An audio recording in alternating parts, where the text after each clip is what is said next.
Curhat Raffi Ahmad hadiri nikahan Kaesang, undangannya tak ada barcode, takut tak bisa masuk. Raffi Ahmad ceritakan hadiri pernikahan Kaesang Pangarep dan Erina Gudono, takut tak bisa masuk.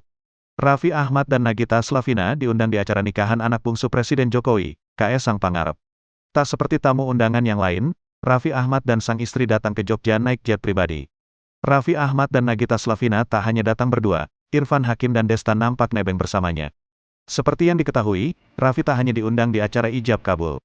Namun ia juga diundang di acara ngunduh mantu di Solo. Raffi Ahmad mengaku senang bisa diundang di acara nikahan Kaesang Pangarep dan Erina Gudono.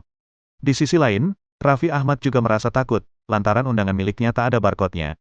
Ayah dua anak ini mengaku sangat takut jika tak bisa masuk di acara nikahan Kaesang dan Erina. Baru saja ia menceritakan ketakutannya dalam acara For Your Pagi, Rabu, tanggal 14 Desember tahun 2022. Gua kepikiran loh karena undangan gua nggak ada barcode-nya, ucap Raffi Ahmad. Karena ketakutannya tersebut membuat Raffi Ahmad mengirim pesan kepada Kaesang Pangarep. Gua sampai WhatsApp Mas Kaesang loh, Mas izin nih Mas ini undangan aku nggak ada barcode-nya loh Mas nanti aku nggak bisa masuk loh Mas, sambung Raffi Ahmad. Mendengar cerita Raffi Ahmad membuat Irfan Hakim dan Empok Alpa yang tengah bertugas sebagai host FYP tertawa. Raffi Ahmad juga menimpali jika Raffi Ahmad memang setakut itu hingga berada di dalam jet pribadi. Ia itu sampai di dalam pesawat masih diceritain loh ma dia, timpal Raffi Ahmad. Seperti yang diketahui, masuk di acara nikahan anak bungsu Jokowi ini memang dijaga sangat ketat. Kendati demikian Raffi Ahmad tetap bisa masuk ke acara ngunduh mantu Kaesang dan Erina.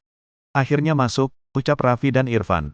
Tak hanya Raffi Ahmad, Irfan Hakim juga memiliki cerita terkait pernikahan Kaesang dan Erina. Ternyata Irfan Hakim tak diundang di acara ijab kabul Kaesang dan Erina. Namun ia diundang di acara ngunduh mantu yang digelar di Solo. Nampaknya Irfan Hakim tak bisa menghadiri ngunduh mantu Kaesang dan Erina di Solo.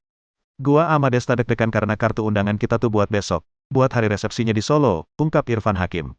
Akhirnya Irfan Hakim tetap nekat untuk datang ke acara resepsi ijab kabul Kaesang dan Erina. Ya udah, akhirnya kita nekat aja lah bismillah, imbu Irfan Hakim. Setelah sampai di tempat acara ijab kabul, Irfan Hakim dan Desta bisa masuk.